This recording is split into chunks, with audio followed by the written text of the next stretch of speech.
America ആക്രമിച്ച ഈ B2 bomber ഉൾപ്പെടെയുള്ള കാര്യങ്ങൾ അല്ലെങ്കിൽ ഇത്തരത്തിലുള്ള ഈ ഒരു ആക്രമണം നടക്കുമ്പോൾ അമേരിക്കയെ നേരിട്ട് എങ്ങനെയായിരിക്കാം ഇറാൻ പ്രഹരമേൽപ്പിക്കുക? അമേരിക്ക എങ്ങനെയായിരിക്കാം ഇതിനെ ഇപ്പം തന്നെ അവരുടെ ഫോറിൻ മിനിസ്റ്റർ പറഞ്ഞു കഴിഞ്ഞു. 3-4 കാര്യങ്ങളാണ് അവർ ഉദ്ദേശിക്കുന്നത്. ഒന്ന്, അമേരിക്കയുടെ തങ്ങൾക്ക് താവളങ്ങൾക്ക് ചുറ്റുമുള്ള ബേസുകൾ, പ്രത്യേകിച്ച് പിന്നെ ഖത്തർ, ഒമാൻ, ഈ അതുപോലെയുള്ള ബേസുകൾ അവർ തകർക്കാനായിട്ടുള്ള ഒരു ശ്രമം.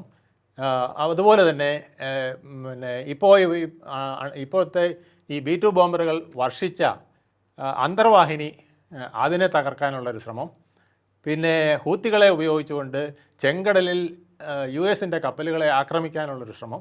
ഇതൊക്കെയാണ് അവർ പ്ലാൻ ചെയ്യുന്നത്. പിന്നെ വളരെ ബുദ്ധിമുട്ടാണെങ്കിൽ പോലും ഈ മിസൈലുകൾ അവരുടെ US-ൻ്റെ ബോർഡർ വരെയൊക്കെ എത്താനുള്ള മിസൈലുകൾ അവരുടെ കൈവശമുണ്ടെന്നാണ് പറയുന്നത്. അത് ഉപയോഗിക്കാനുള്ള സാധ്യതയുണ്ട്. പക്ഷേ അവർക്ക് ഇസ്രയേലിനേക്കാൾ പിന്നെ ഗോൾഡൻ ഡോം പോലുള്ള പ്രൊട്ടക്ഷനുകൾ ഉണ്ട് എന്നാണ് വാദം.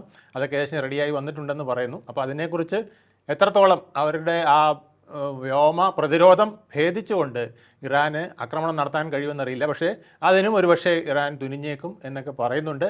ഇതൊരു ഭീഷണിയാണോ എന്നും അറിയില്ല.